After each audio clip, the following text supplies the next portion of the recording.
Gentlemen, my guest is Ami Molinelli, but I'm going to do a little cutting and pasting first.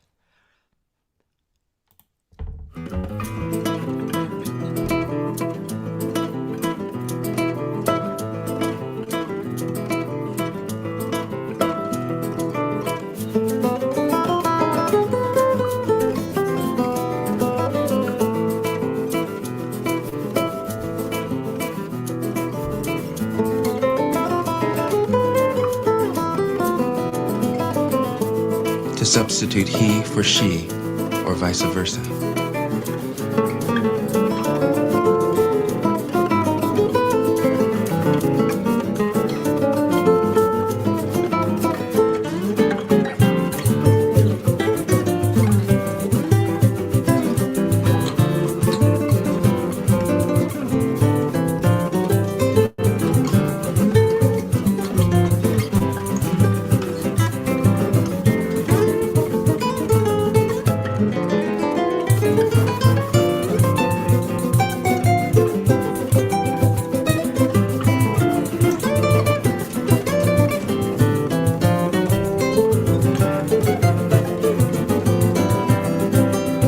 I have.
Wow, fantastic. Oh my God, that is so good.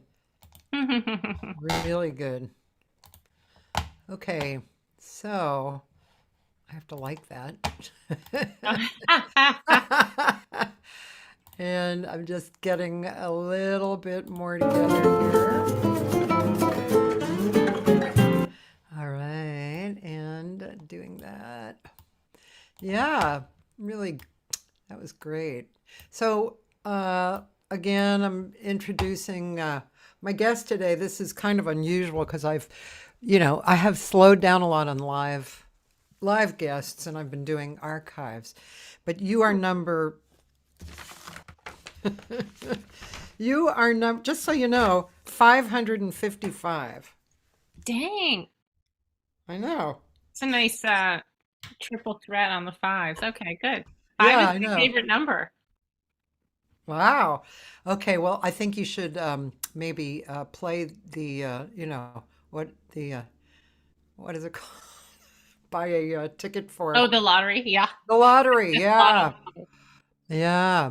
Okay. Hey, there's a message. We'll get to this, but it's from Adam Haas, Oh, and Adam. Hi, Adam. he said hi. If only I could dash out to the West Coast for the shows, I would. But hopefully some people will take a little video. I've been trying to learn Amy's technique for adding rolls with the heel of the hand, but it's not easy. Still working though. Good. Adam is a pandero player in Chicago and part of Uh, the Choro and a samba, a nice scene out there. So, cool. Well, so Amy and I have known each other for a while. And I know her husband, Lorca Hart, and we've recorded together and worked together. And but this summer we were fortunate enough to both be at California Brazil camp up Remy. roomies right up above San Francisco. So Amy and I and Christine Guter, great singer and teacher, we were roomies, and it was just so fun. We, you know, we probably couldn't have been better matched. All great temperaments and no problems, and happy hour, at 5, and and we took Amy's Pandero class, although I only took one, but I felt like I wanted to just get a little bit of an understanding on how the Pandero worked. So, but Christine stuck to it and bought one, so which was impressive. Um, well, first of all, before I get into any kind of questions about you, can you tell us about that recording that we just saw, the video? Yeah. So that is the title track of that has two names, actually. It's called Gaúcho, which means cowboy in Hmm. Portuguese. Yeah. And it's also a term for Brazilians who are from the south of Brazil, like Rio Grande do Sul, because it's a big cattle farming area close to It borders Argentina. Um, and so the other name of it is corta jaca, which means short jacket, and it's which is the black jacket that the cowboys wear. They wear those Oh. black jackets and black pants that are kind of like pantaloons or culottes. If anybody's ever been to like a churrascaria, a Brazilian barbecue spot where they're serving them that meat, you'll see that traditional wear. Oh. That's kind of what they wear. Um, and it was composed, I believe it was 1896 or 7 by Chiquinho Gonzaga, who was one of the first preeminent composers of choro music in Brazil. And that's a machixe. And machixe is one of the first styles of music that was really Brazilian. And that's spelled Maxixe. And the thing that's really like amazing about that piece of music is machixe was not something that you would play out in public. It was seen as low class music. And she presented it in the theater as part of an operetta. Who's And that's she? Chiquinha Gonzaga. Oh, I see. Wait, Yeah. she's the woman who wrote the song? Yeah, she wrote the Oh. piece. And so I'm getting it. This is a long answer. I'm really sorry about that. But we wanted to, so there was a project during that happened, and it ended up becoming a video live stream during the pandemic. And we were with my partners in crime there, Rogerio Souza and Edinho Gerber, doing was going to be our second album, and it was going to be a look at choro and samba. A lot of people tend to think that choro instrumental music is choro instrumental samba, and Yeah. samba kind of evolved differently, but they evolved a lot at the same time. So we were doing an album that wanted to feature choros and sambas, 150 years of music, but also have it be gender balanced. Uh-huh. Uh-huh. And this is probably one of her most famous compositions. So because it was the pandemic, we ended up recording it in studios, but separately. And so that was part of our live stream. So Yeah, that always, well, who is that singer, the famous Brazilian singer who had this continuous show, incredible show on? what, Elise Regina? No, no, no. This was during the pandemic. Oh, Dan, if you're watching, you know who I'm talking about. Anyway, you know her. She's very famous. She's probably, I don't know, around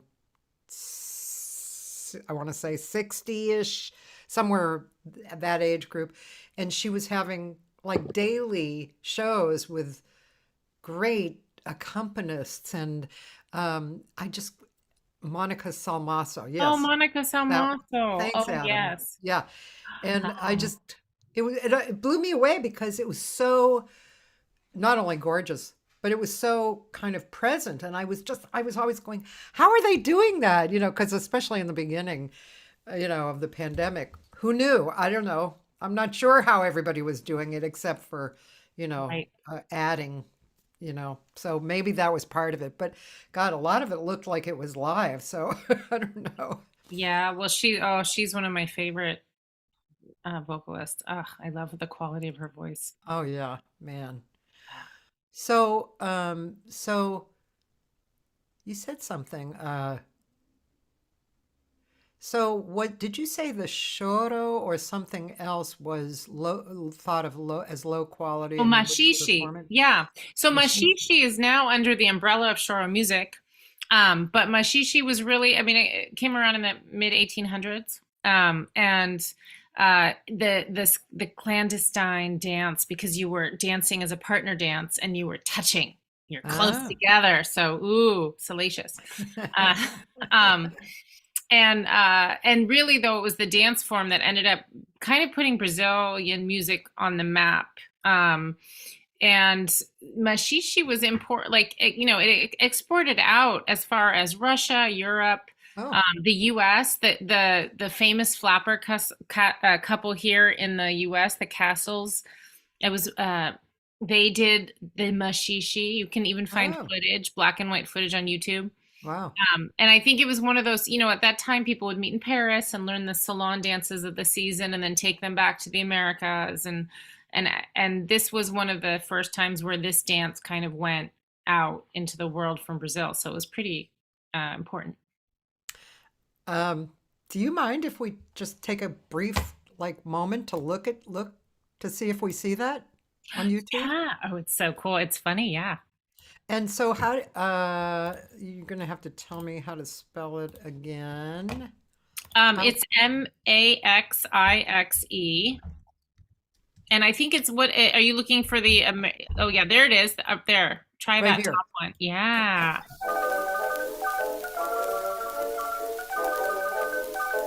That looks pretty tame. Right. But I guess if the music behind was a little more, Well, you can think tango had, I mean, there's this at the time it was coming out too. This is probably from like the this is 1915. So this is, yeah, where's his right hand? Okay. right? It's a little close, to the breast.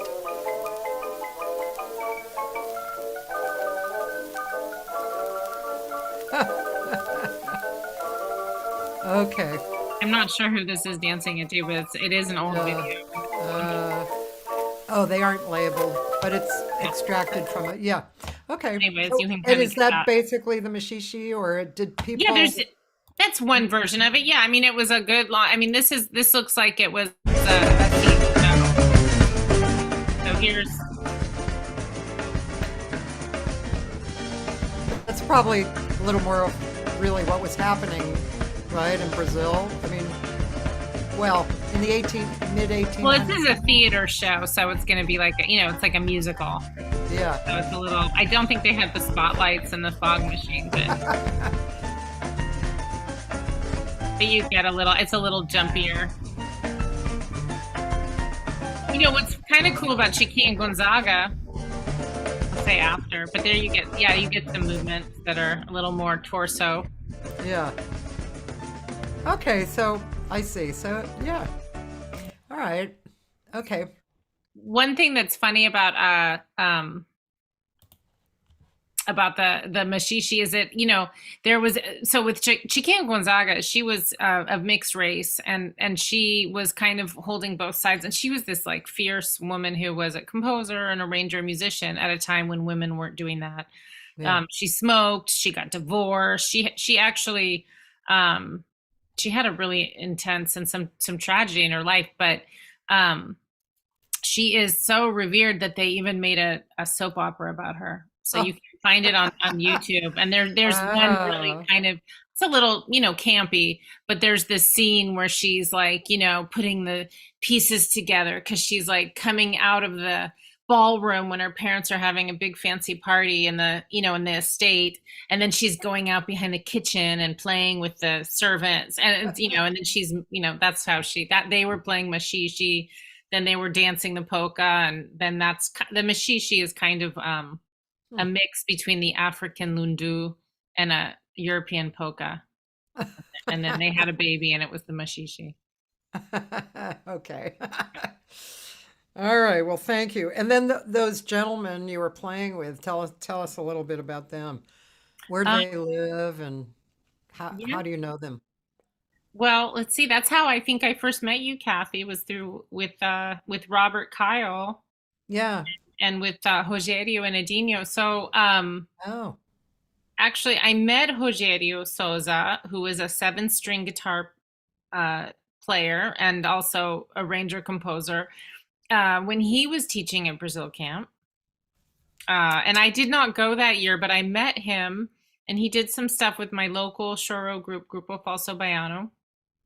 And then he mentioned that he had a duo project with another young musician that was, and they live in Niterói, which is in Rio de Janeiro, but it's like it's across a bridge, so it's about 15 minutes away. It's like a little peninsula almost. And so they had a group called Duo Violão, which was two guitars. And so we hatched up a plan and did some things together. And then I inserted myself in their group. They became Duo Violão plus one. And we've been kind of touring and doing some projects together every twice a year now, almost since 2016. And so we did an album, História de Choro, and then we were going to do a second album, which turned into a video project. So kind of working on releasing that as an EP, I think. But yeah, they are, and Edinho Gerber is an amazing 7-string and 6-string player. But with Rogerio Souza, he's an innovator of choro music and samba. He's played with, I mean, so many amazing musicians in Brazil, including like Ney Matogrosso, Paulinho da Viola, to name a couple. He helped create these choro reel books in Brazil that are known as the Shediac choro books.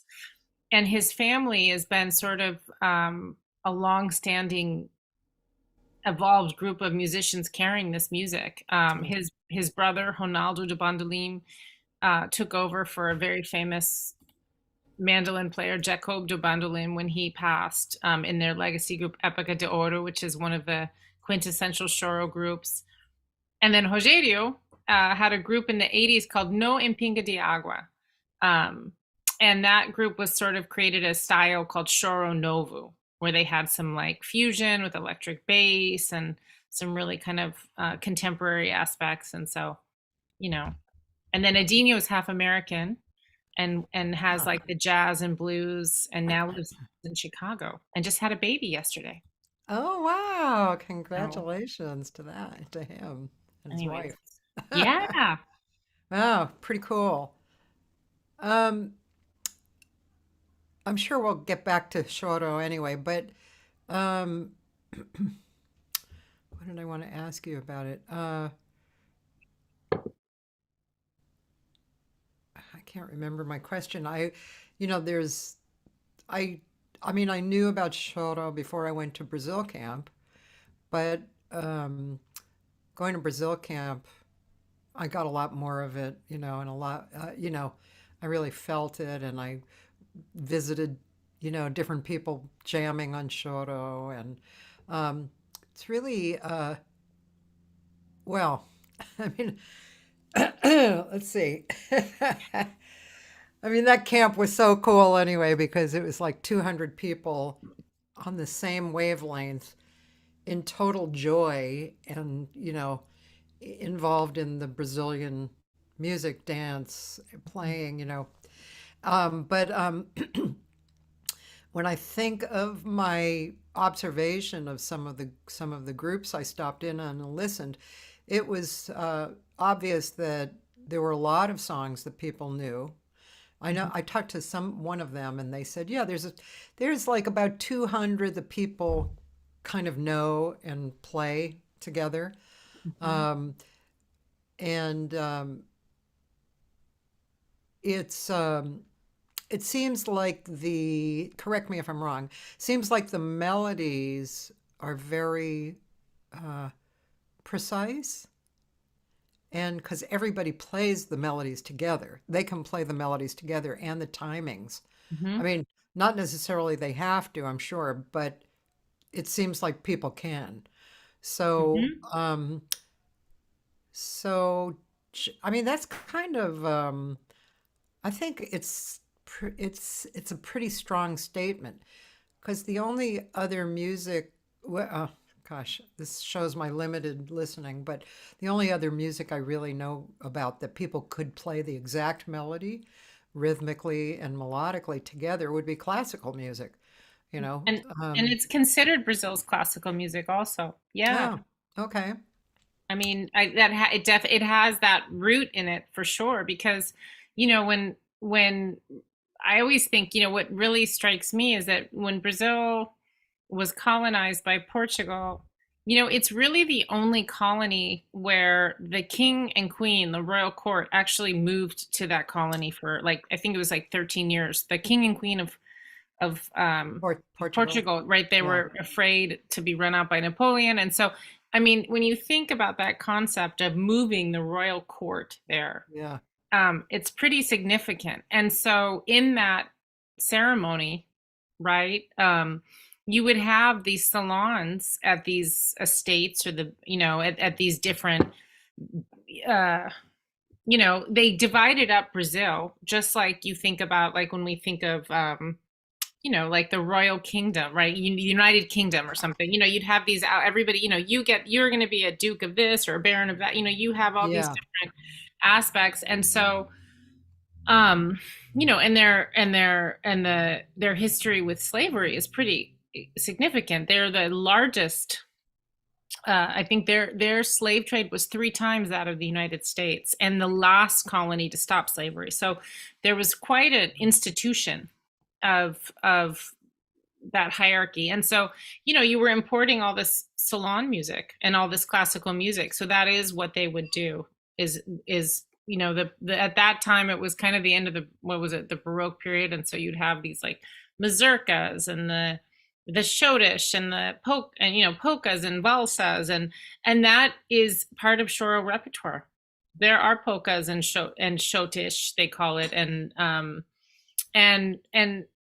valsas and ballads and that aspect of it. And then you kind of bring in this, the simplified version of that history is that you have these, then you also have these rhythms coming from West Africa and North Africa and South Africa, and they're coming in and mixing and creating what is the music. So, but it's in, the Choro, most Choro songs are in rondo form. They keep a classical form. So there's a lot of absolute classical influence in the music. Okay. Okay, I'm not so ignorant as I thought. It's not. Well, I never like to go on or get too deep into my own observations if I know that it's an area that I'm not educated in. That's it just doesn't feel Sure. good to me to do that. But okay, so we'll put that aside for a minute. Um, It's so long-winded, man. My answer, I'm like such a long-winded well, speaker. it's Right? it's you appear very smart. Oh. It's a good front. All right, so now we're going to get into a little bit of Amy Molinelli. Oh, Okay, so I certainly know you're of Italian heritage because that's we talked about that at Brazil camp. But so did you grow up in San Francisco? I grew up south of San Francisco. I was actually born in Daly City, which is just south, and grew up on the peninsula, which is in Burlingame, near really close to the airport. Okay. My Yeah. parents both grew up a block away from each other in San Francisco, and I live there now. So Wow. That's some pretty tight history, huh? yeah. Interesting. Did you specifically go look in that neighborhood to move or? I moved. I live in with my grandmother's house. It was where my dad was. My dad Oh. grew up. Yeah. Oh, wow. Mhm. Cool. So Wow. yeah, I didn't. It sort of came. It came to be, and I was living in Los Angeles. And then when I started my family with Lorca, we have our son. Um, we got pulled up here for family and free childcare and grandparents and all that stuff. That's really cool. That's great. So, oh, by the way, Adam says something I learned recently.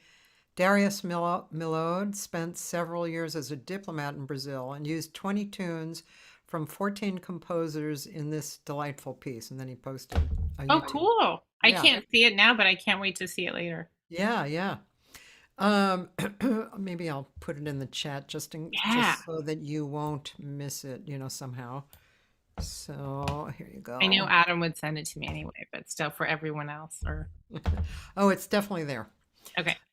So, yeah. So, okay, curious. Were you drawn to, and your percussion, are you a drummer as well or percussion?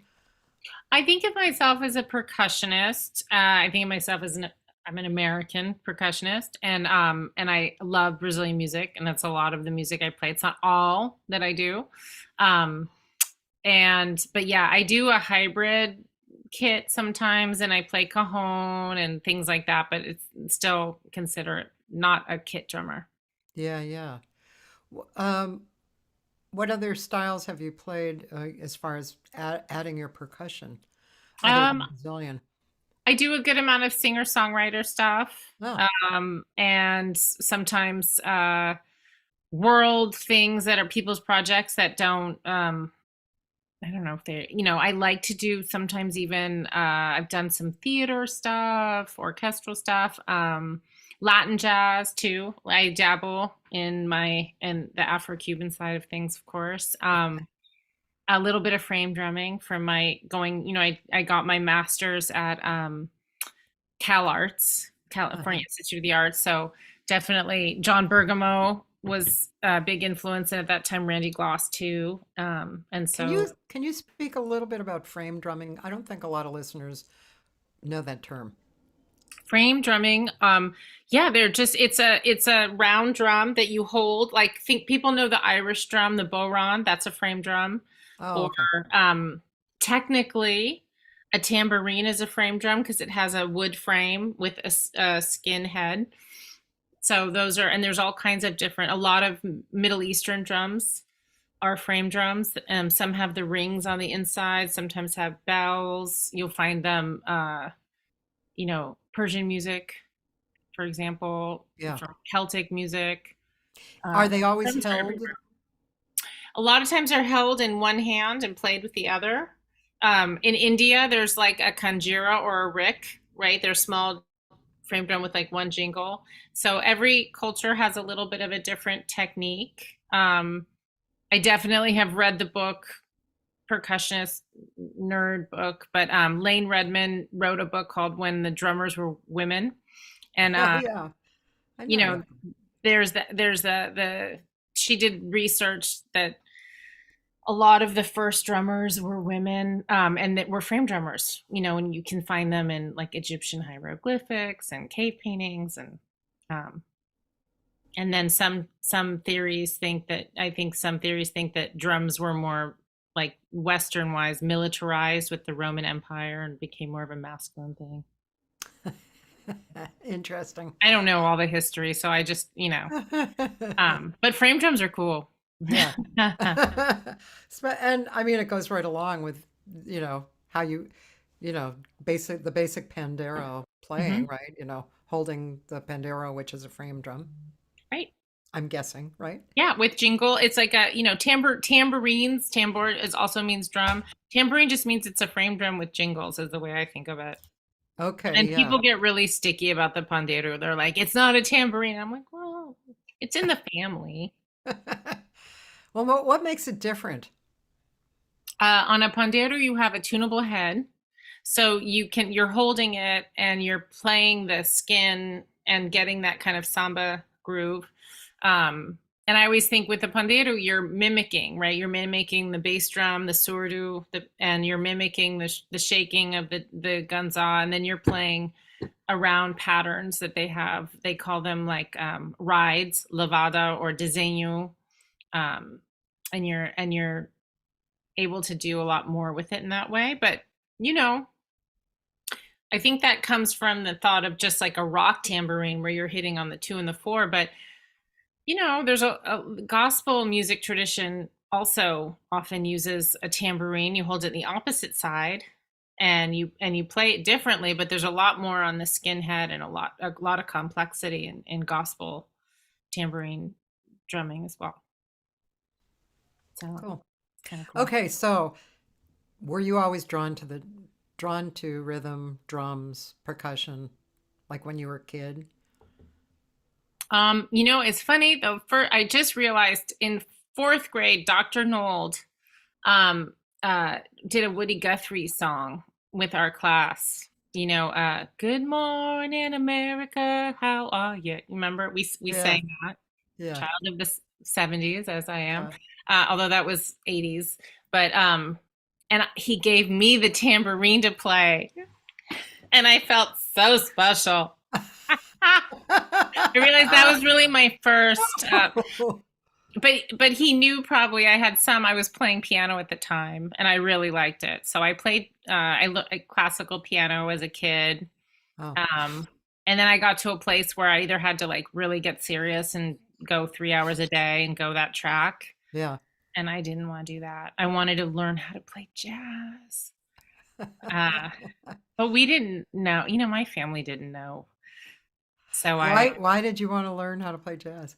well, I didn't know I wanted to learn jazz, but I wanted to learn harmony and how to play around and improvise. And Uh-huh. Yeah. um, anyways, so I stopped piano, and then when I was in college, I had always been enamored by the vibraphone and the xylophone, and so I found an elective in college, and I found a steel drum. I was like I wanted to play mallets and hit things, so I found like an elective of steel drum, and then that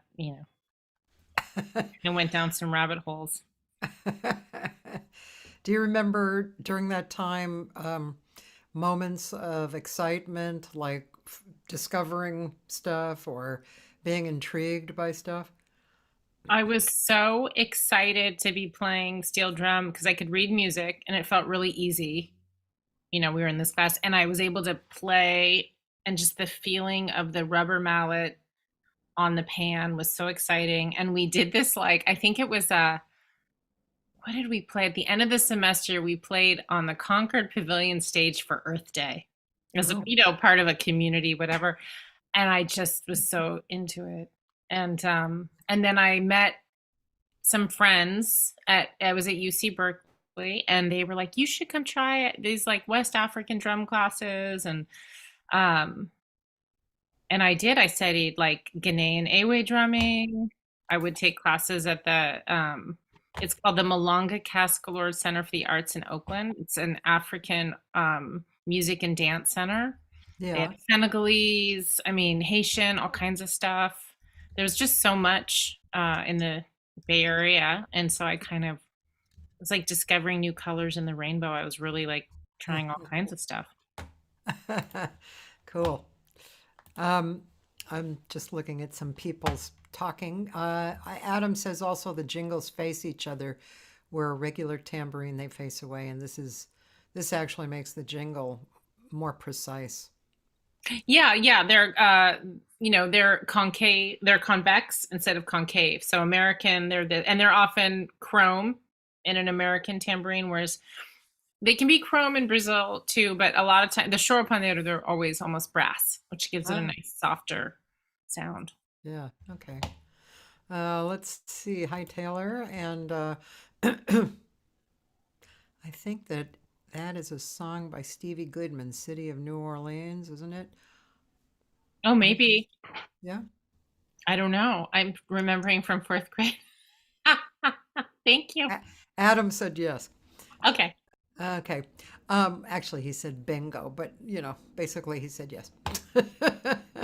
Thank you for the correction. I think my parents always thought it was a way to go through. I'm going to blame my parents.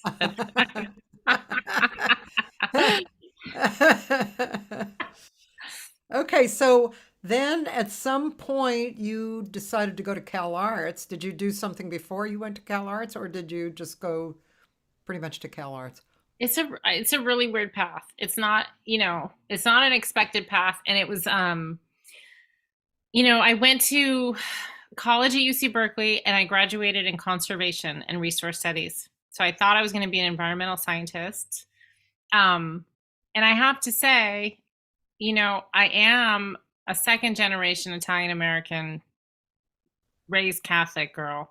So going to college was a big deal. Um, they're just my dad is the first person in our family to go to college.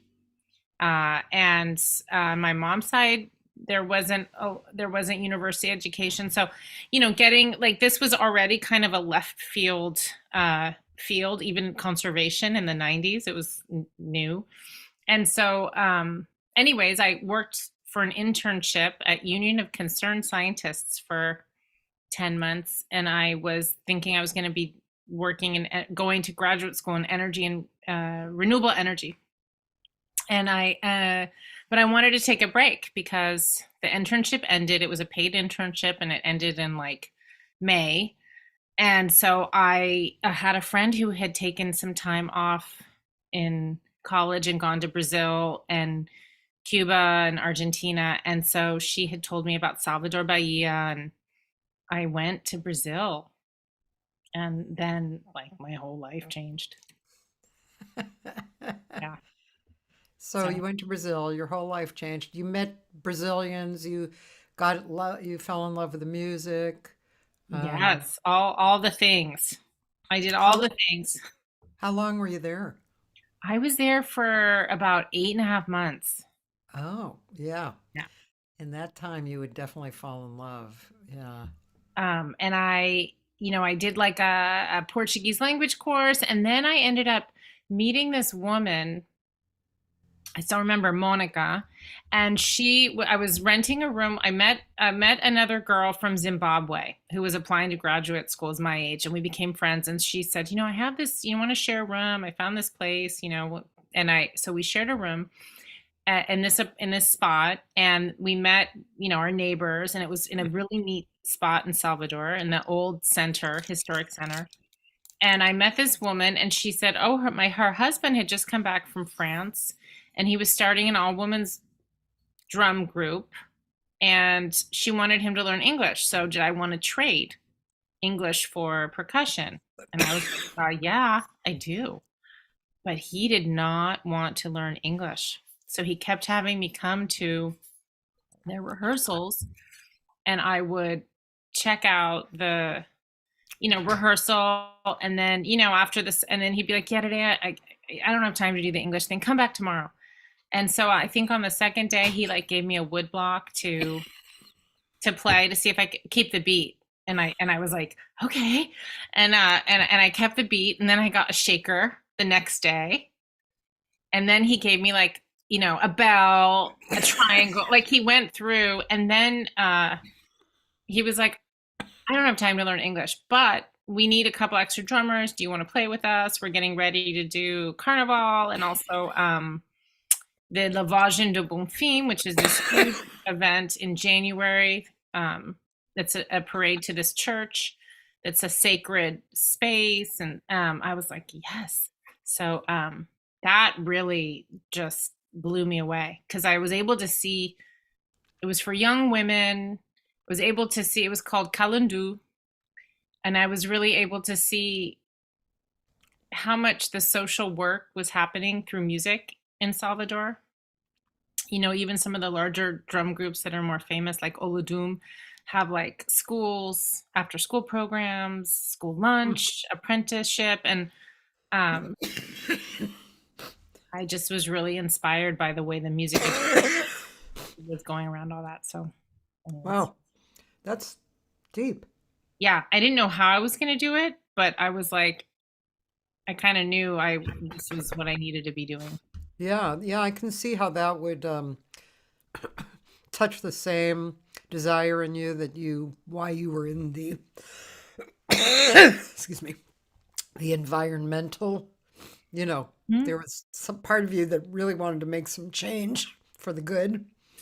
Yeah, I mean, I think I kind of felt guilty because I love music so much and I love playing so much. I felt I went through some existential crisis moments. But I think where I had this epiphany was I was realizing that the arts, and I still believe this, are the endangered species of our culture. I mean, so that was kind of made sense to me.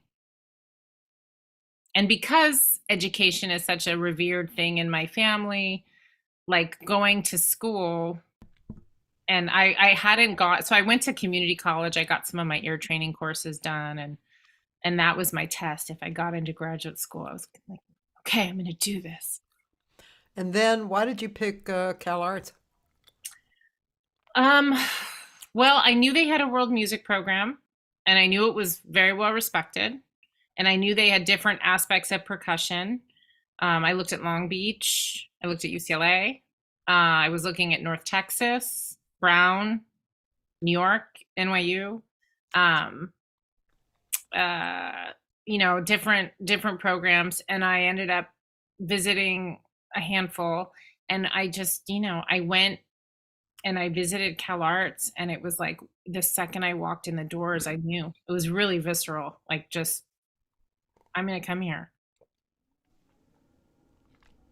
Cal Arts has a personality and a feel, and it's very it's expanded. It's like expansive. It's just I think I think it's a really interesting school. Unique. Unique, yeah, yeah. So you went there for how long? I did an MFA, so I went there for 2 years. Okay. That must have been definitely life, forming relationships and some beautiful learning and experience playing, and right? It was really crucial, I think, to everything. And moving to LA, really, too. Moving to Southern California and getting to know the scene down there was great. Let's look at another YouTube thing. Excuse me.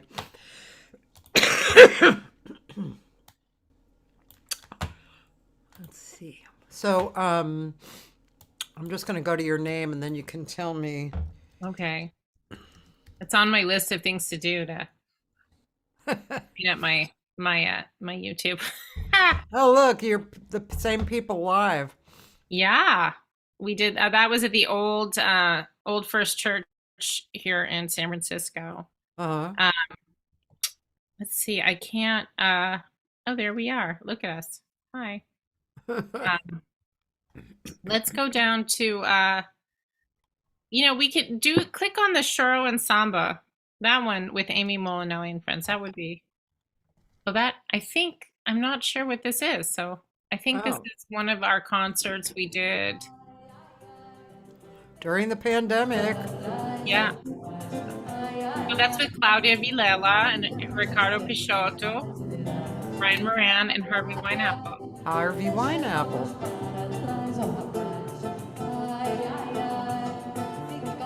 I can't get it any louder though. Can you hear it? I can, yeah. Hello Telefone. This is one of the first recorded sambas.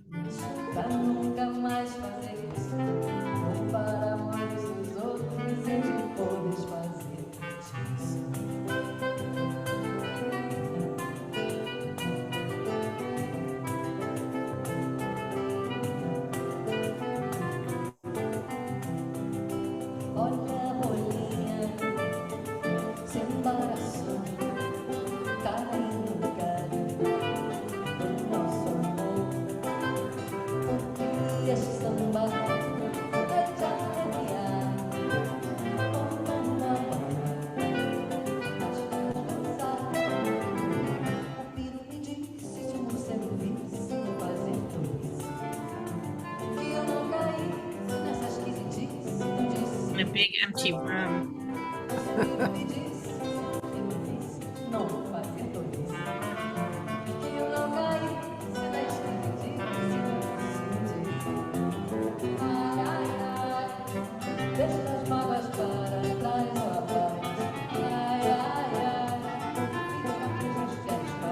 Does it change like, is there like an extra bar or two or something at the end of a section? Or is it just that the emphasis changes? The feel changes a little bit. We kind of go from almost an older mashishi to a samba. It has different feel.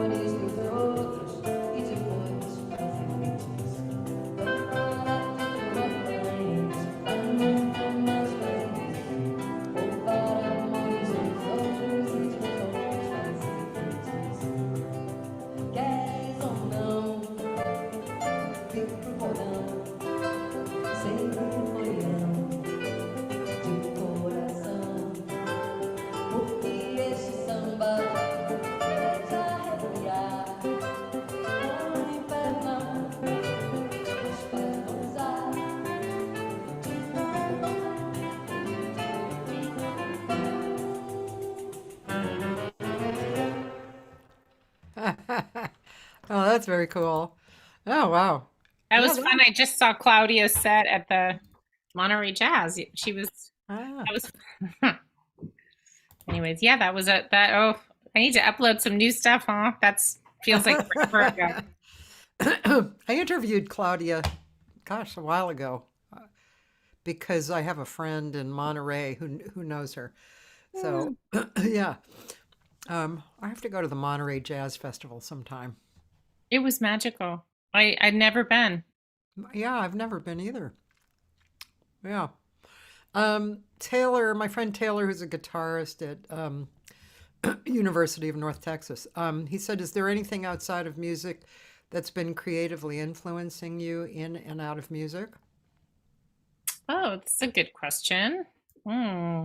Um, you know, I think the most honest answer I can say is hanging out with my son and also when I hang out with kids. And I think like I could never I always have been teaching and I really like I mean I've been working with kids since I was in high school. And so they're like my favorite people. And I find that kind of spontaneous creativity. Like I love going into a classroom and I never follow, I mean, I'll have my plans, my lesson plans, and then something goes left. And I feel like I feel like I have a good hold on going enough left turn, but keeping things structured. And so that kind of spontaneity. And I'm right now, my son he's 12, he's going to be 13. He's so into music and he's so into guitar and just like seeing that constant freshness and like we make up silly songs and crazy stuff all the time. And I feel like that has, it's easier, I think, when you get older. At least I find for myself, you get in routines or things like that. And I just find myself wanting to break them all and, hit when I should be like doing something else. And like, And really, that I think is probably the biggest inspiration right now. That sounds great. Yeah. Yeah. um, he also asks, this is Taylor has great questions, so I won't, totally. I kind of pepper it, but anyway, what was the last musical epiphany you had, and what was influential about it when it occurred? Ooh. Um. Ah. I mean, have you had a recent epiphany? Maybe you haven't. Yes, I have, but it's gonna go. It's like, ooh. Okay. Um. I think. My recent epiphany is a reminder of something that I feel like I had really like some of my mentors, even at CalArts, were people like Aaron Sarfati. I know you know I Randy do. Gloss, David Reutstein. Up here in the Bay, a big teacher has been Michael Spyro, and like I feel like I've had people encourage me to say like, if not you, then who? Right? Like, why not you? Like when you Right, have right. imposter syndrome or things like that, or as you make sure you do your homework and make sure you're prepared, but like, why not? Um, and I think I'm it's like onion layers. I revisit that, and I'm revisiting that with like, why not? Why not? Um, and I think as I get older, I see there's so many like I just did this show with this great salsa group, Agua Pura from San Francisco, and it's an all woman salsa band, and they're just like they were so fun, and it was so great, and I feel like there are a lot more representation of women playing percussion or instrumental things. And so I'm also just trying to shed. I've had really wonderful male mentors, and I love playing with like everybody. Um, and so I've had a really nice vibe with that, but I am trying to shed, like, I think early on, when you don't know as much and you show up, I was very scared and intimidated sometimes to play if I was the only girl. And I think sometimes I'm also just like shedding whatever last cobwebs of that's in my sphere. Yeah, yeah. So anyways, that's my most honest answer I can give. That's okay. That's good. Taylor said that you and he connected at Cuesta College when he was a student in 2017. So he's a Cool. guitar player, Taylor Hatch. Yeah. Quest Um, is cool. Is Taylor still, so Taylor's now in North Texas? yeah. Cool. Even cooler. Yeah. I'm just gonna keep saying cool. I know. Well, it's a place I know a little bit about. I know some people who've gone there. So, Taylor I get to ask a question. Is Taylor happy at North Texas? I think he is, but Taylor, you can answer that. He said he's actually looking at Cal Arts for his master's because of David Reutstein. Oh, go. I love David. He's like a warm blanket. Oh, Carol Baki Rita just joined. Hi. Hi, Carol Bucky, Rita. He had another question, which is good. As an educator, do you find that your philosophy changes differently based on on musical seasons versus the need to change something you've done for too long? Meaning like, I need a clarification on what musical seasons means. Yeah. Okay, Taylor, go reframe that. He said it's been a joyride at UNT, but it can be overwhelming. Okay, we'll come back to Taylor because he asks great questions. He's smart. So I forget what you told me. Where did you meet Lorca? Did you meet at Cal Arts? No, although Lorca went there for his undergraduate degree. I met Lorca through Rebecca Kleinman, a flute player. Okay. And sorry, hold on. Just for people who, whatever, joined late. Oh yeah. Amy's married to Lorca Hart, who is a wonderful drummer, jazz drummer, and also has a pretty impressive heritage. Billy Hart, his dad. And Lorca's a really wonderful jazz player. He's up in the upper echelon. He's just got taste and chops, and he's just great. And he's a wonderful person. Okay, now, where did you He has meet a new Lorca? album out. I'll give a little plug. Yeah. Oh, maybe, is it on Spotify yet? Yeah, it is. It's we were laughing because it was like, what was this, like a month ago? It was like number 5 most added jazz album to radio stations in a certain Latin, like, or in a certain jazz genre. And I don't know what that means, but I think it's somewhat significant. Probably. We'll take a look at that anyway. Okay, so yeah. Where did you meet Lorca? How? I met Lorca through Rebecca Kleinman. Rebecca Kleinman, I met at Brazil camp. um, Ah, and she used to have a world jazz project, and you'll, Cathy, from your last album too, you'll recognize these people: Josh Nelson, Edwin Livingston, and Lorca Hart.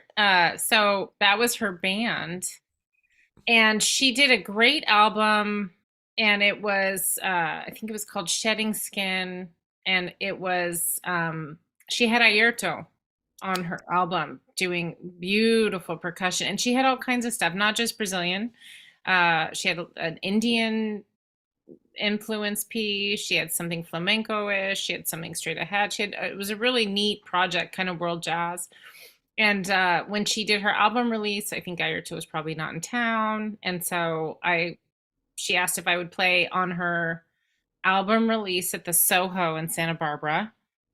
And so that's how I met Lorca and Josh and oh, Edwin. oh. And were you enamored with Lorca right away? Like, oh wow, great drummer, or was it just more of a personal thing? Just that's a funny question, but No, it's funny because we joke about this. He had a beard, and I thought he was a lot older than me, and we're the same age. Like, he's older by 9 months, and I thought he was a really nice man. And I will say, I noticed it was really fun to play with him because a lot of set drummers don't know how to play with a percussionist. They're so used to holding all the time. And he really was like conversing with me and mm, giving me space. And I was like, that's really not, it's a really special thing. And I noticed how he was responding to the music. It was another thing. And so we had a lot of fun. And he told me I reminded him of someone from home. And I think he might have helped me carry something to the car. And it was nice, but it was just a nice interaction. There uh-huh. weren't quite, the sparks weren't flying quite yet. But then he And, shaved his beard. oh, I and then you were like, oh my God, was like, oh, wait a minute. there's a face, like, look at that. But That's we funny. didn't, we probably played with Rebecca for almost a year and a half. So it was first, we got to know each other that way first, which was nice. Yeah, yeah, cool. Um, do you find in your life that I'm a little bit fascinated with marriages that include two professional players, um, Calabria Foti and Bob McChesney are two. Like she's a violinist, singer, and he's, trombone player. And in LA, they were a lot of times on the same studio gigs. And then it fascinated me that they were able to bring up two children and have a house and, you know, It's um, amazing. yeah, I have talked to her about that, and it wasn't like a typical 9 to 5 person who, saves the Mhm. money and then buys the house and stuff like that. And I don't even know if that's really true anymore, if people even really do that anymore, It's unusual circumstances. Things happen.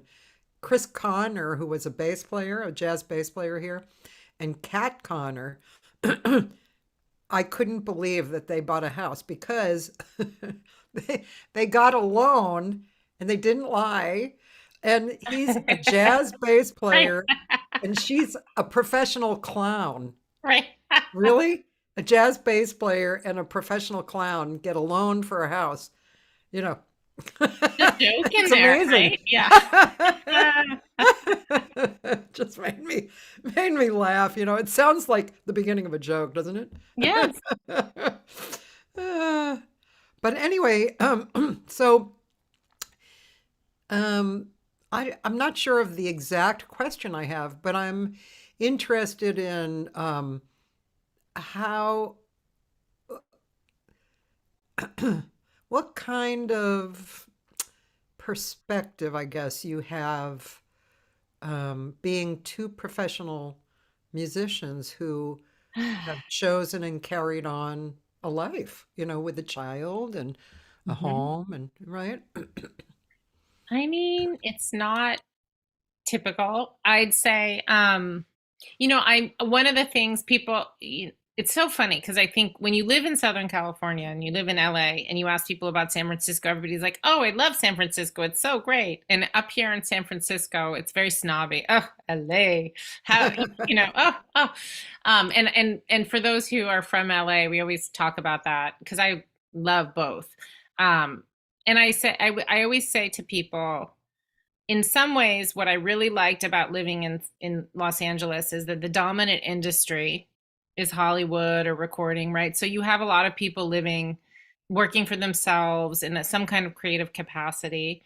And even if they like have a administrative or a 9 to 5, there's a chance they're working for like a studio or something. So the element of arts and their value to a culture and a community is pretty obvious. And I think it's easy to take for granted that respect.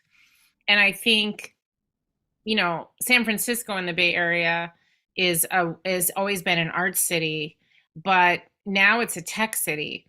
And Mm. so we know a lot of artists, and it's funny, like at our son's school there's a lot of there's several like documentary filmmakers. It's a big documentary film city. And different, there's a professional dancer I know, and there's a couple musicians, but really it is a majority tech city, so everybody sort of assumes music is not viable. And it's sad a little bit to be in that position because we don't feel like there's so many people like us, and that sometimes is challenging, and but in terms of like both, we just can't do everything at the same time. I mean, when Leo was a baby and little, I just didn't work as much. I mean, I was still doing some music and stuff, but Lorca worked more. He did some touring and some things, and I couldn't, and so we've had to kind of ebb and flow. We can't be at it full throttle at the same time. Do you find, how in the old days people used to say, "Oh, don't marry a musician if you're a musician," because, and I don't know if it was just for financial reasons. I think it was for personality reasons too. I don't know if that's, I don't know if that was how true that was. I've never, that's some kind of Right. master's write up or something. But how about that? Was that ever any kind of interesting issue or? I think so. I mean, well, if you know Lorca, his personality is pretty chill. Yeah. So I think he's, and he was raised by, like I mean, both his parents are definitely forward thinkers, obviously. But like his mom is a staunch feminist and and so Mm. he just, he has like a set of morals. So in that, like, there was never like obviously an expectation that I would do something or he would do certain roles. But I think when you have a kiddo, sometimes those things come in. We can't avoid that, right? Yeah, Like, yeah. there's just different things that we fall into role wise, and I think you have a child and you're fight like, where's your identity as a person and this kid? And so I think those are probably some of those tensions arose. Well, so those tensions would arise. Yeah. And financially, what are those things? We've changed a little bit of what we do. I definitely got into curriculum writing more, and now Lorca's running a jazz program at a high school. Hmm. So, we're doing some more stable-y things. Yeah, yeah. So interesting. It's such an interesting life. And I remember when I was, let's see, I don't know, I guess in my 20s.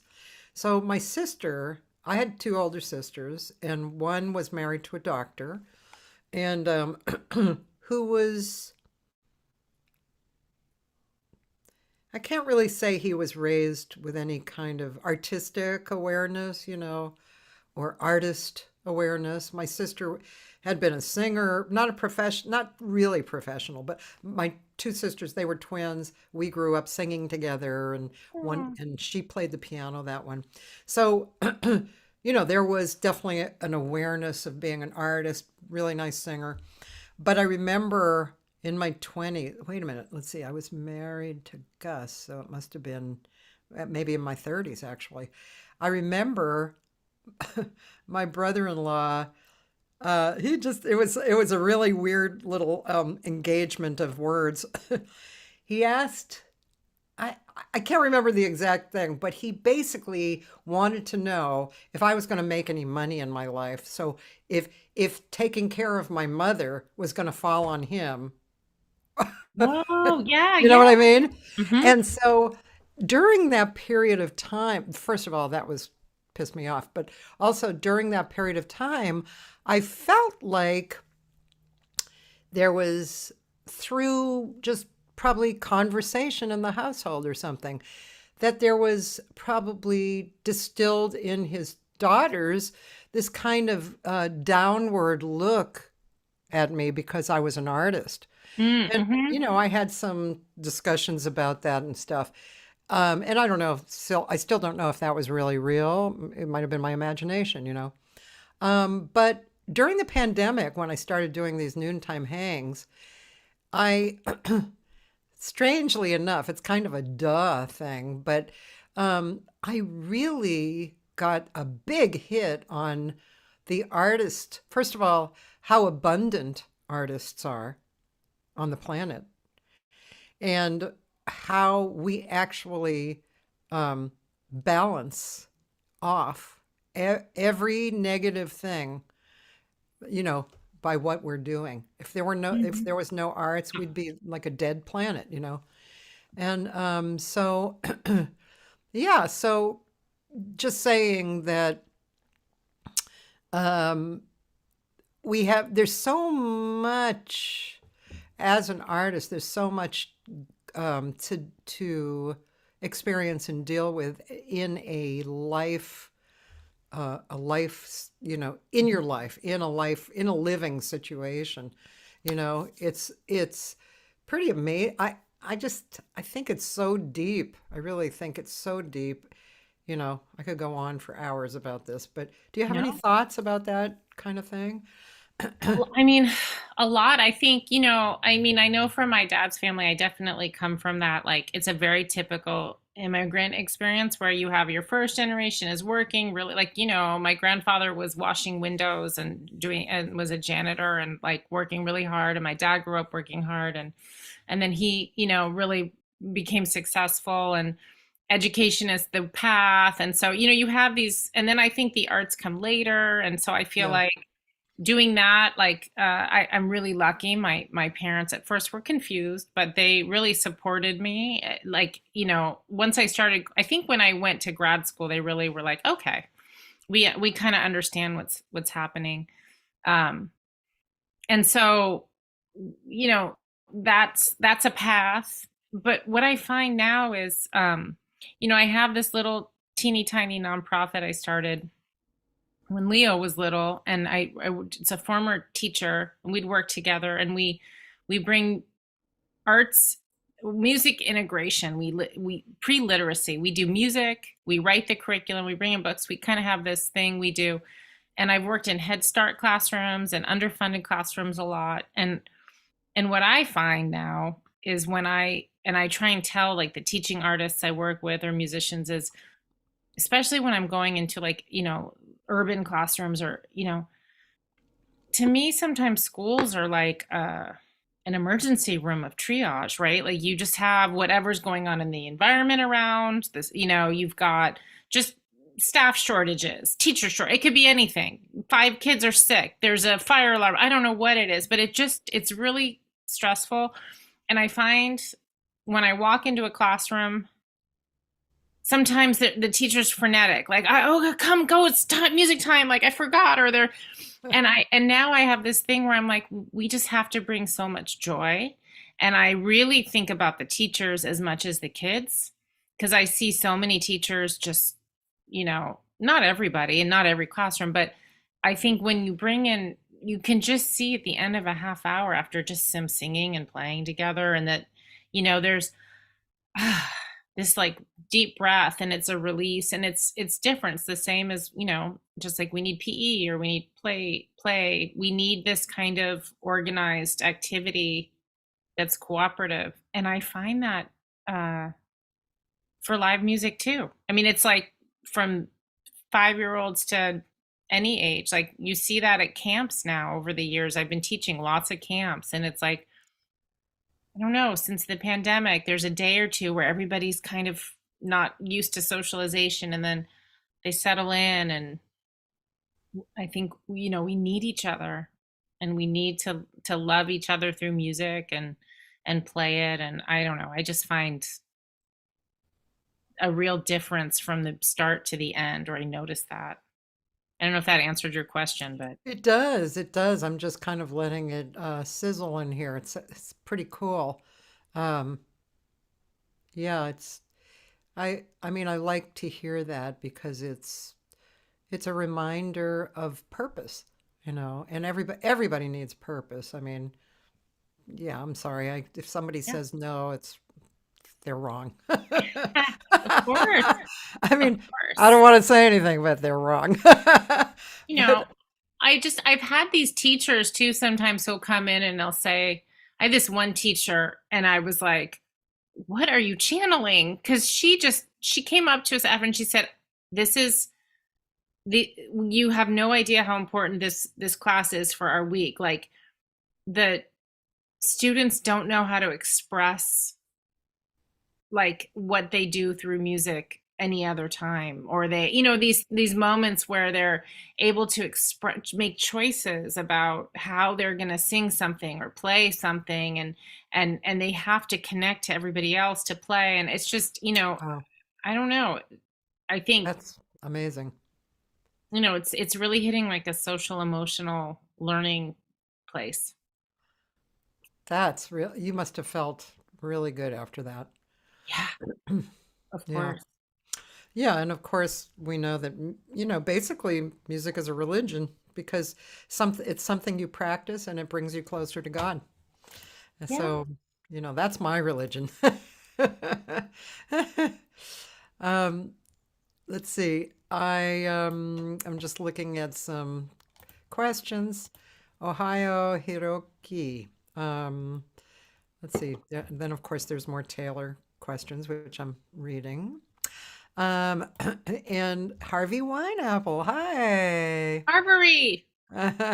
He said, LA can't have you in Lorca, you're ours. No. we're Um, let's see. Well, first, I want to actually play one more thing while we're here. And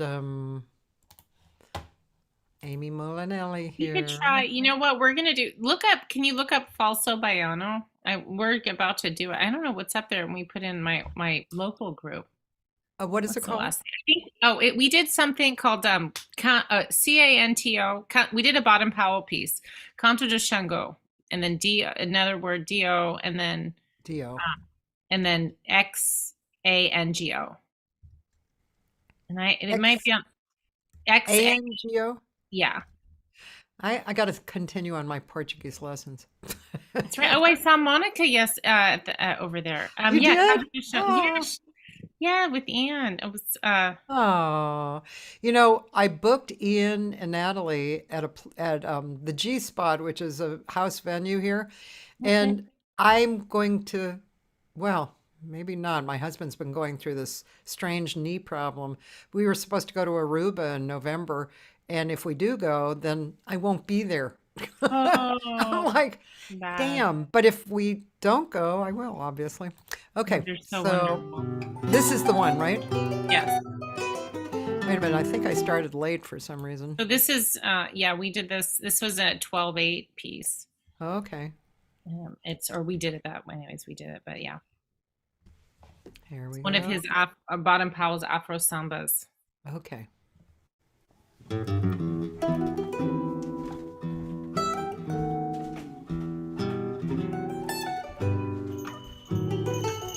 That's my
that was such a nice song, and you played so well.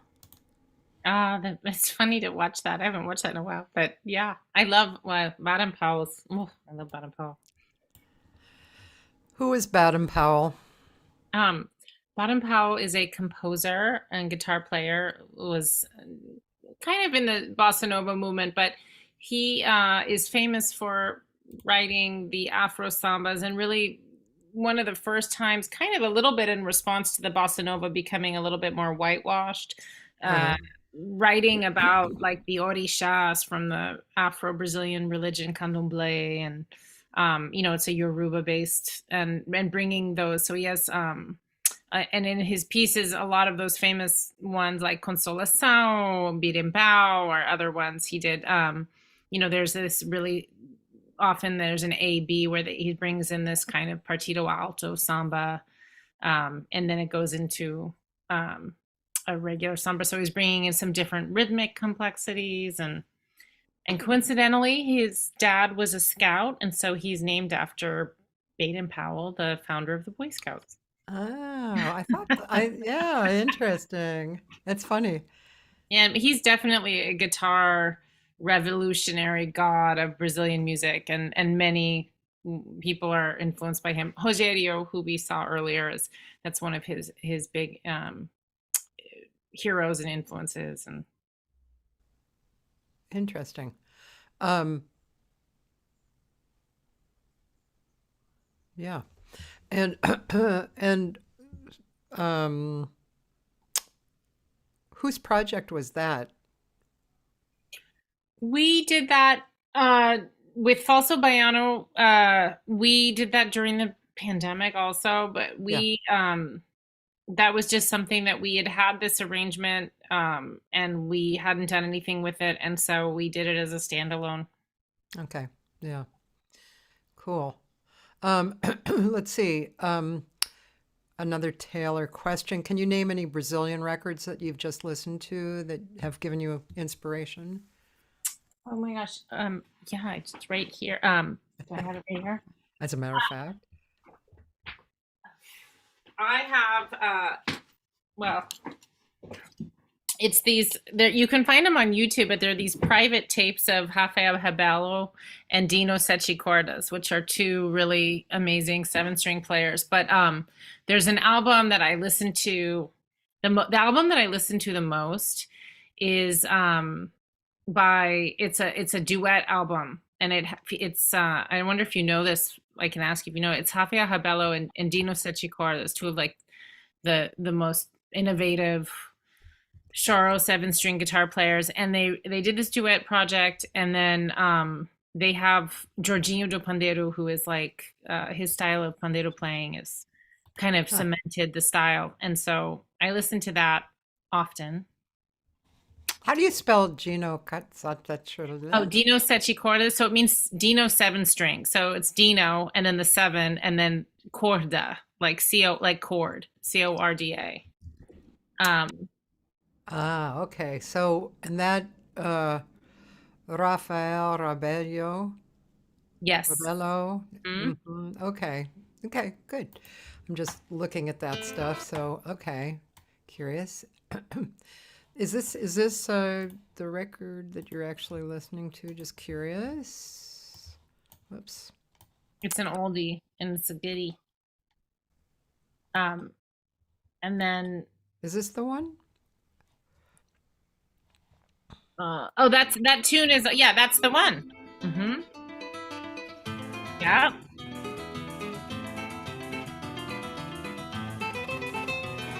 Yeah. Okay.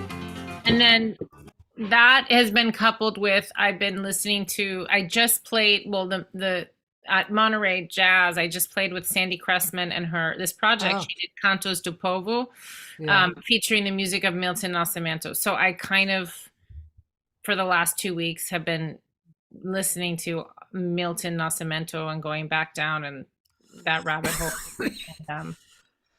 And, Clube de Esquina, of course, is so. Anyways, I playing along, I got deeper into that, so that's really where those things are.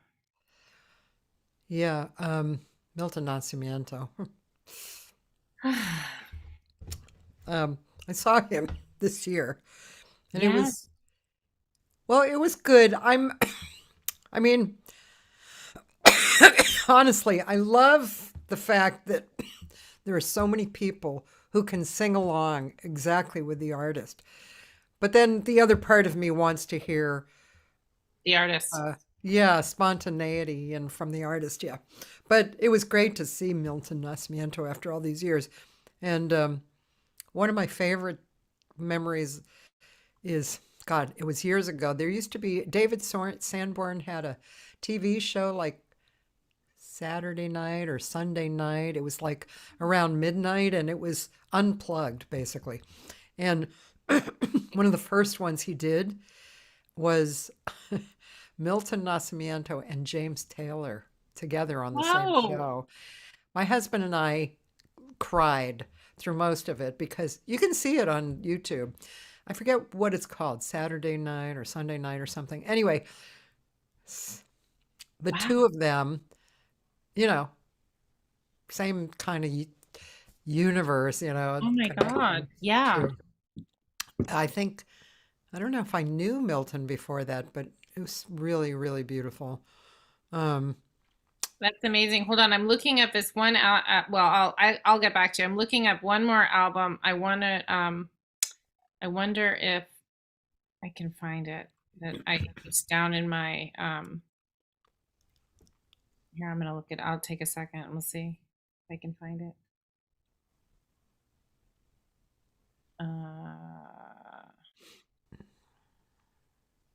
Gosh, where are you? oh, Adam, you think that was what it was called? Night Flight? Really? I thought it was something like Saturday night, but I'm gonna look it up right now. Night Flight, um, with David Sanborn. How cool. Yeah, he had the partner on it, which was weird. His partner, I don't know if you thought so, but I thought it was weird. See, it doesn't, it's, how about Saturday night? Or, Okay. Oh, I found it. Oh, good. Okay, I have to find the right album because it's down in my. I actually bought. I like to buy albums. This is. Well, I'm answering all kinds of things for. But I need to find. He has so many. oh, Jules Holland.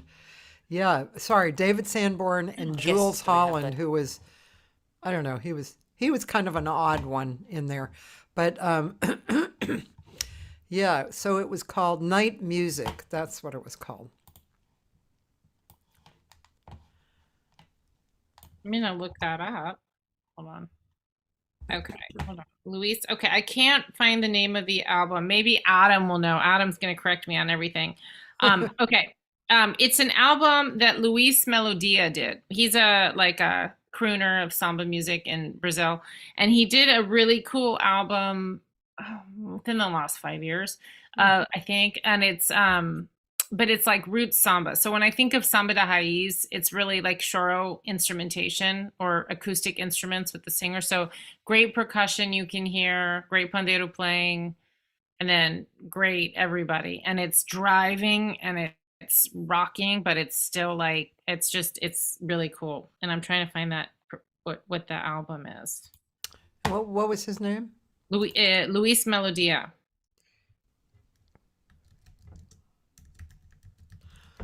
Wow, Luis Melodia. I wonder if he made that name up. Oh, wow, he looks great. Oh, here it is. It's this one. It's what is that one called? Estação Melodia. See, there it Oh, is. yeah, okay. That's in my okay, no shame, please, but I have a boombox in my practice room, and I don't think that's shameful. I put CDs in it.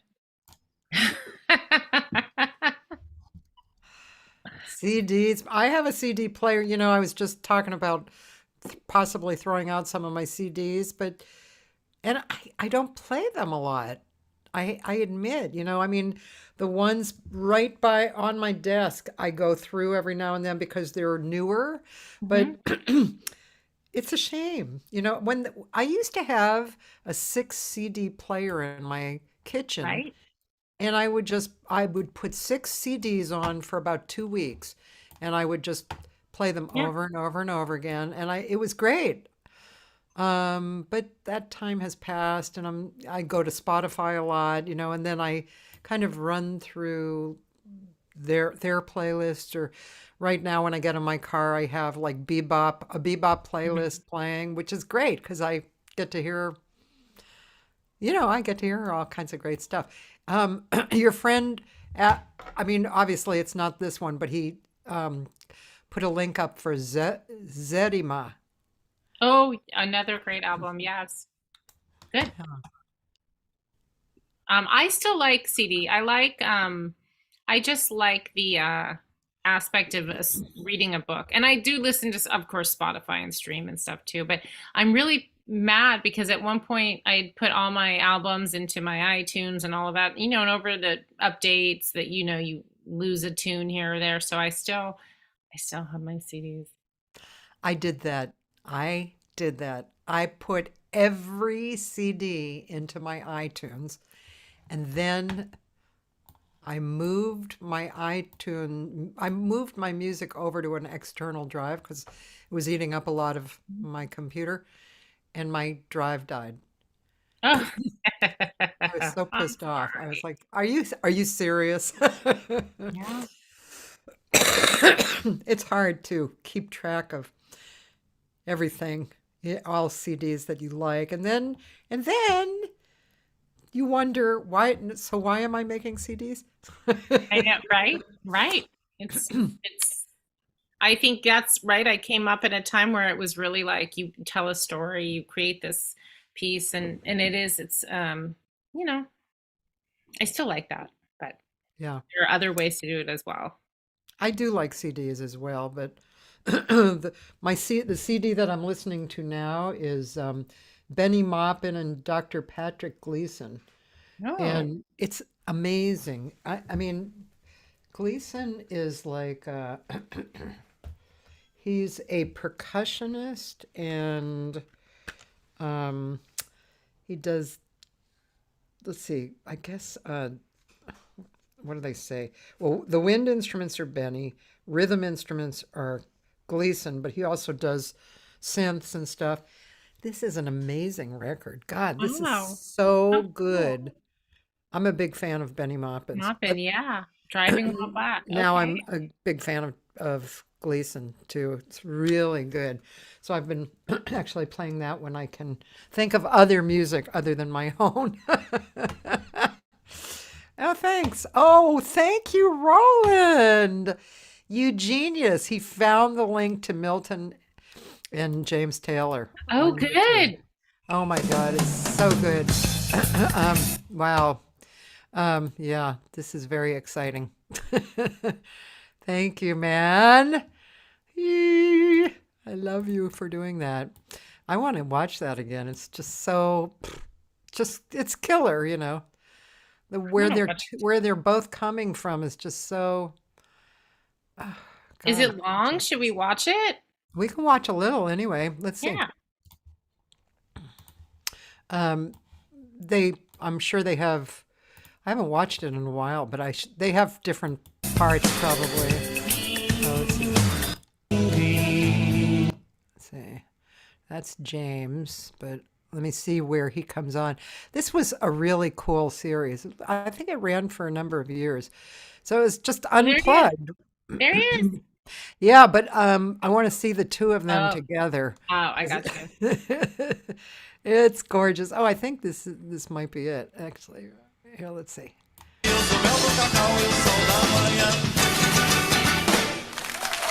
Yeah. Cowboy Canela.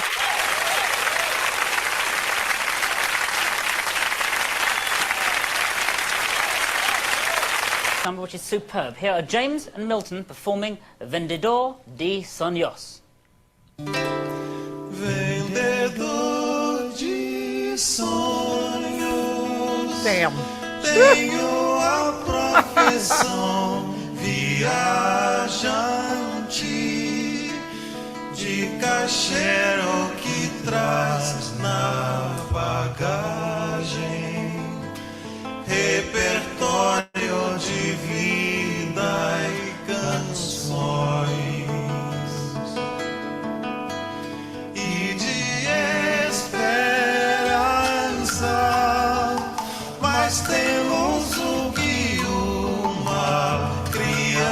dançar. Eu invado os quartos, as salas, as janelas e os corações. Frases eu invento, elas voam no vento, procurando lugar e momento onde alguém também queira cantá-las, vendo os meus sonhos e em troca da fé ambulante quero ter no final da viagem um caminho de pedra feliz. Tantos anos contando a história de amor ao lugar que nasci. Tantos anos cantando meu tempo, minha gente de fé me sorri. Tantos anos depois nas estradas, tantos sonhos que eu já vivi.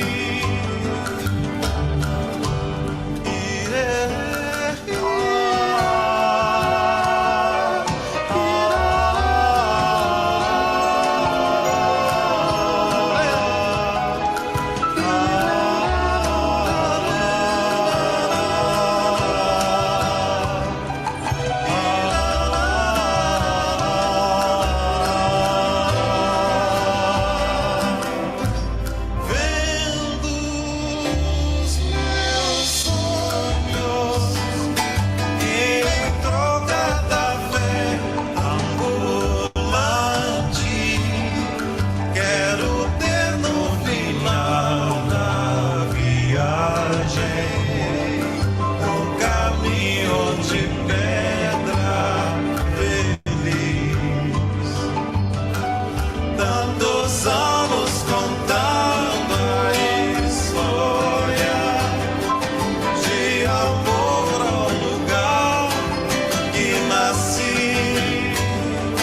Tantos anos cantando meu tempo, minha gente de fé me sorri.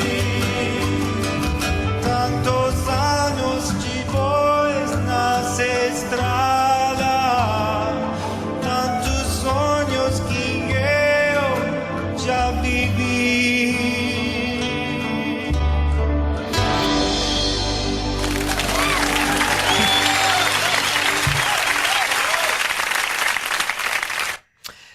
Wow. That's cool. Isn't that cool? Beautiful. Ah, Still moves me. Their voices and their, I don't know, they're just, it seems they live on the same plane or something, you know? It's just it was really in the, beautiful. it was in all the right spaces. Oh, Yeah. thank A- you for playing And the that. band is so good, you know? And they played for a lot of different people, kind of unplugged, just on that stage, you know? It's just a real kind of intimate setting, you know, in front of a live audience and stuff. It's just great.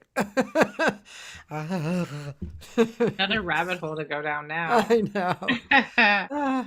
Adam says Ron Carter's done a lot of duo albums with various musicians, and the one with Rosa Passos is excellent.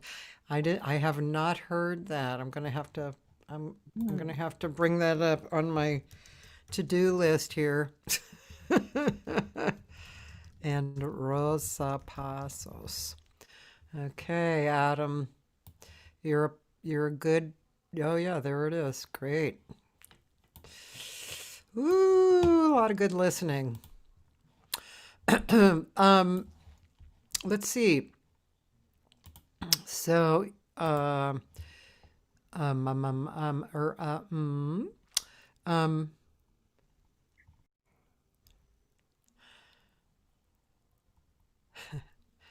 I have Like another. I your have another deep speechless. Taylor question because this Okay. is good. I like to bring in the questions haphazardly because he usually kind of just like lists a whole bunch of great questions. So you ready? Okay. Uh-oh. In your own words, how do you define artistic integrity for yourself and your art form? Ooh.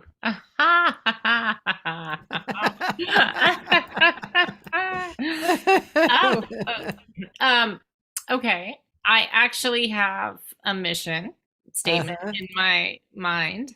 Um, I had a friend when I was first, maybe after, I'd done my MFA and I was starting to play, and you have to kind of create now that the word is like all those whatever what's my philosophy, I think. And I realized, like, who do I admire, like what are the things I admire. And I realized I was looking at and so I looked at, and this friend said you should look at 5 people you'd like to be like, and what are the things they have in common. So I did. And I noticed that all of the percussionists, drummers, or and musicians, but I was kind of at this moment in my life narrowing it to percussionists, um, had something in common, and it was really resonated with me, and I hadn't been able to articulate it, and it really solved like a conundrum for me. And there was a 3 parts to their career, which was one was cultural legacy, and really like elevating the music if you're doing something, because I went to Cal Arts in the world music program, right? So it's about world cultures, and I feel like a lot of people that love world music, I mean, what is world music, right? But like non-western music are cult, you want to elevate the music. You don't want to you don't want to misrepresent it as an American. And Right. so I feel like they had projects where they were bringing icons of the music or culture bearers into their projects, or bringing them into, whether it be a nonprofit or creating a performance, or around them, and creating, really trying to honor their mentors or masters. So that resonated with me, and also maintain some kind of cultural story. Artistic, so making risks and doing things that are just for your art. You have to create your art. And then the third one was, which gets into the first, was I think really about educating and educators. And for me, I always have wanted to teach kids, and I've had some really cool jobs where I worked at the LA Phil when I was in. It was very instrumental for me. I worked there for 7 years. I got Wow. great training. I ran a program. I wrote percussion curriculum for them. I wrote school programming things for them. I was a faculty for the. They had a faculty, and I got to do some really create assessments and data collection on music. Really neat stuff. Um, and I felt really good about those things. So I think that's my answer, is like your artistic practice as a musician. What are you doing to help culture, or like showcase your mentors? Because without that respect, and you also, I don't want to just be an appropriator of music by liking music in other cultures. And then education. Long answers. I can't. Sorry. It's okay. I mean, this is what the two hours of conversation. If it was short answers, well, I have done recently an interview with Jerry Fialka, an amazing human, and he interviewed me. He has this huge list of questions, and the answers can be very short, and it totally took up 2.5 hours of time. It was amazing. However, I actually like to get into conversation, so I don't mind long answers. Um, yeah, and while you were saying that, I would imagine Lorca is along those same lines. So, you're a good match in those areas, I would imagine. Yeah, I mean, he just composed. I was so not irritated, but I will say, I teach at this family camp. We go up to the Sierras, and it's like an artist in residency for the Feather River this music camp. It's the city of Oakland owns this space, and it's the music week. They have like storytelling, different things. So I in the morning you teach it's a couple classes, and then the afternoon it's so hot you find watering holes, but it's also like family camp. There's like arts and crafts and horseback rides and stuff. And he spent the morning for the week composing because he has this grant. And he wrote these 6 beautiful tunes, and I was envious, not jealous, but like, because I'm really happy for him. But he was a little bit worried about it, and then it's just so great. So he's anyways, yes, he's good. He's doing good musical things. Speaking of that, I would like to look at just because you said you were going to promote his new record. Oh, So is this it? The It is, Lorca yeah. Heart Trio? Lorca and the Moon, yeah, or in the New Mexican desert. There it is.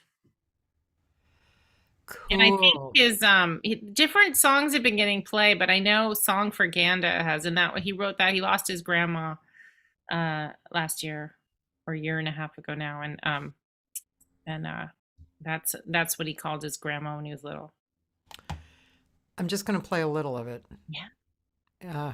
Just so people can check it out.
Oh, sounds great. Okay, it sounds great. So it's Josh, and is it Edwin too? I believe so. Yeah, I'm pretty sure that it is. And And then Dana Lyle, Stevens. and then Lyle. And Dana Stevens, who's also a real wonderful human and musician. Oh, Yeah. Dana Stevens. That's really nice. Beautiful sounding. I'm going to listen to that too. Wow. Really nice. It's great. Great to talk to you. Thank you so much for having me.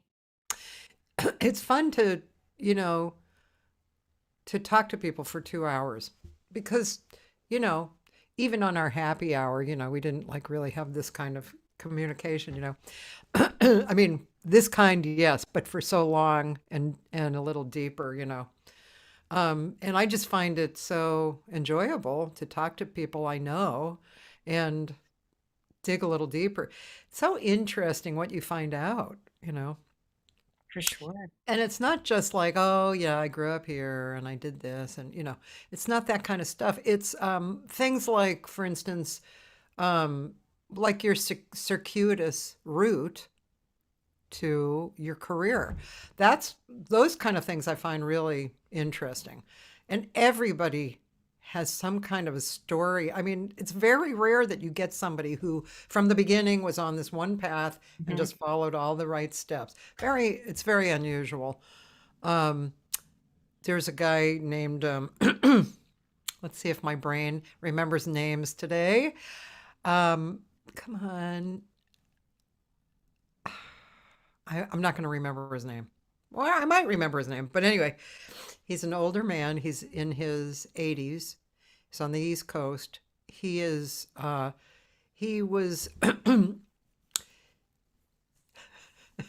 gosh. Ah, gosh. I'm playing a lot of Scrabble. I should remember stuff. Oh. But anyway, he was a French horn player who was basically the French horn player for people like Charlie Mingus and those people. Um, and he plays piano also and writes, and he sings. And David, is that his name? Dan, help me.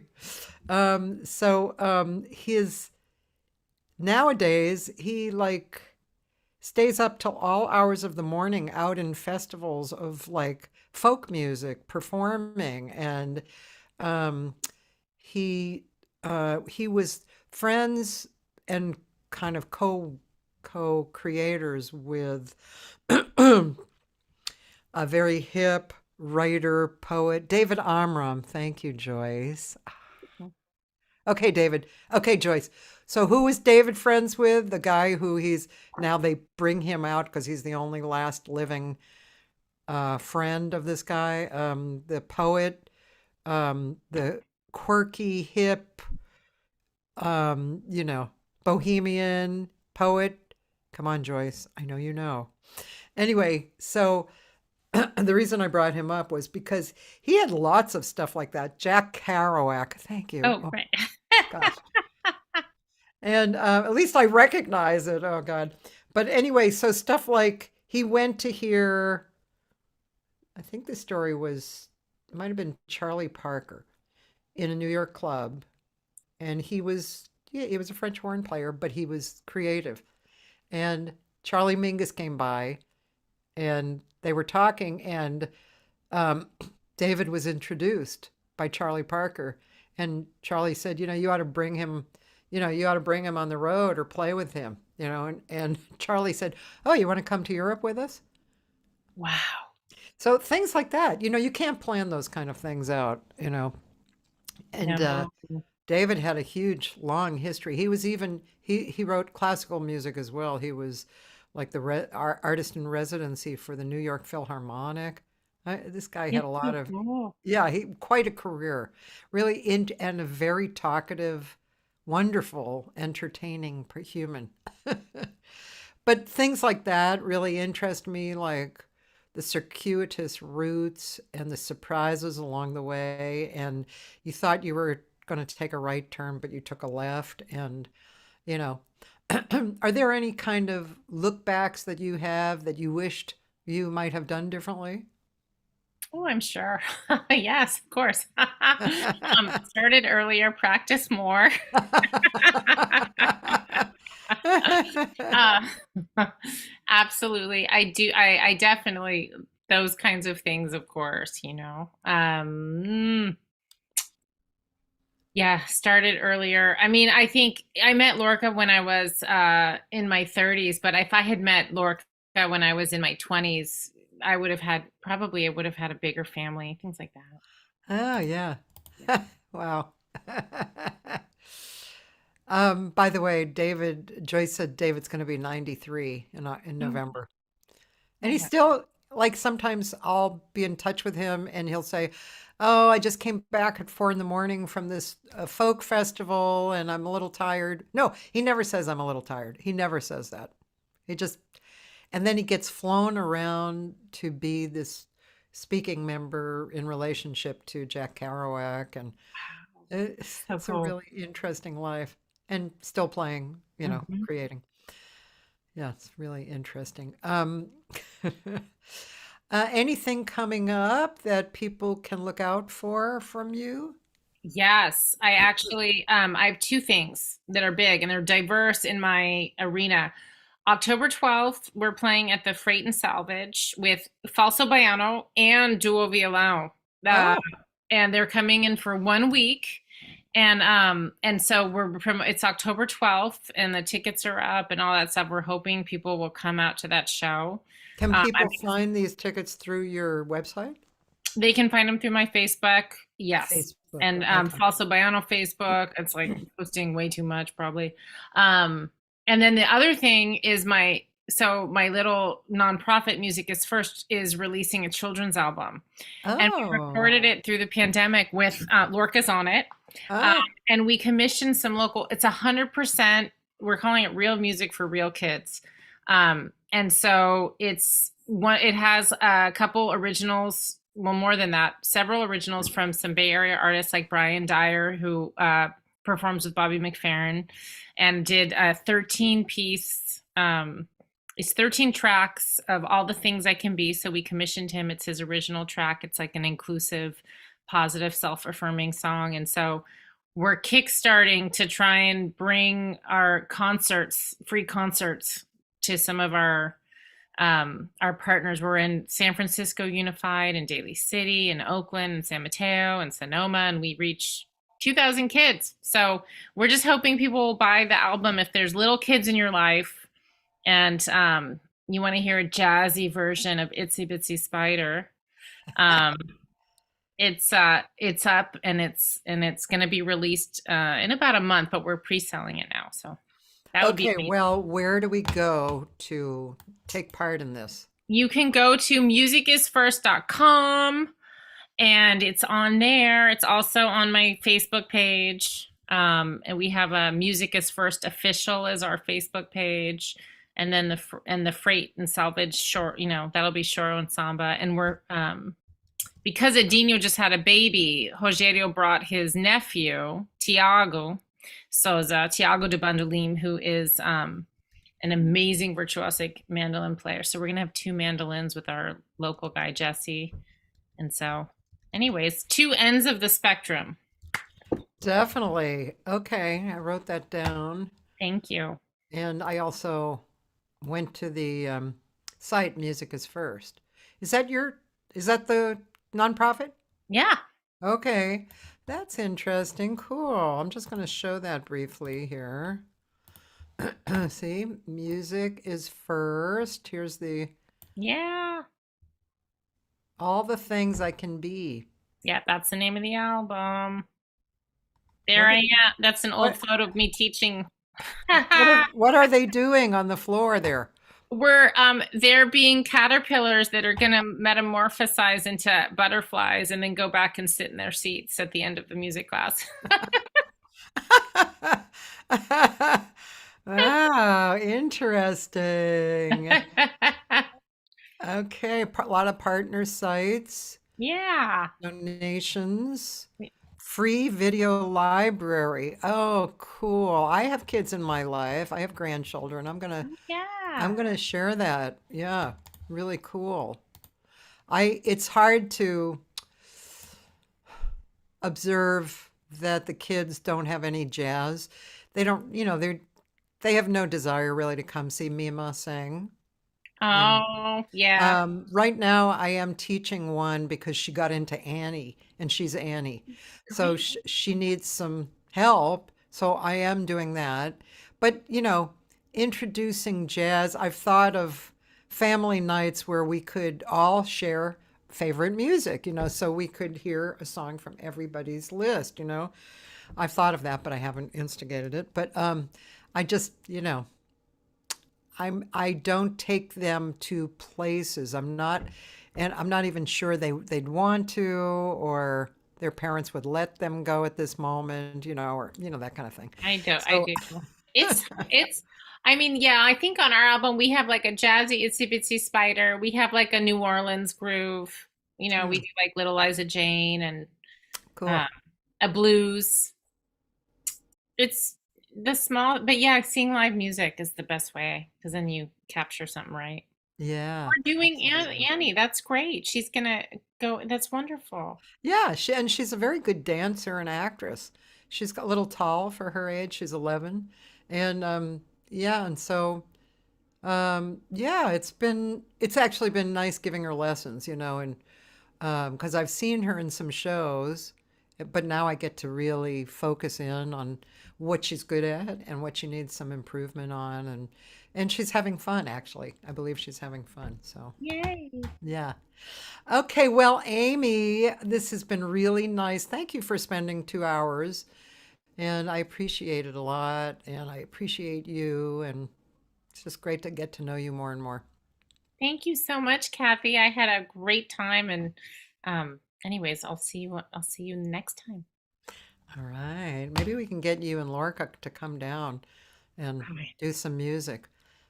Be And, great. you know, David, I mean, Mr. App, what's his name? Harvey. Oh, Harvey. So don't feel offended that I forgot for a second. Harvey, I won't steal them permanently, but I will invite them down. Can borrow us. Okay. Bye. Take care. Bye. Have a nice day. You too.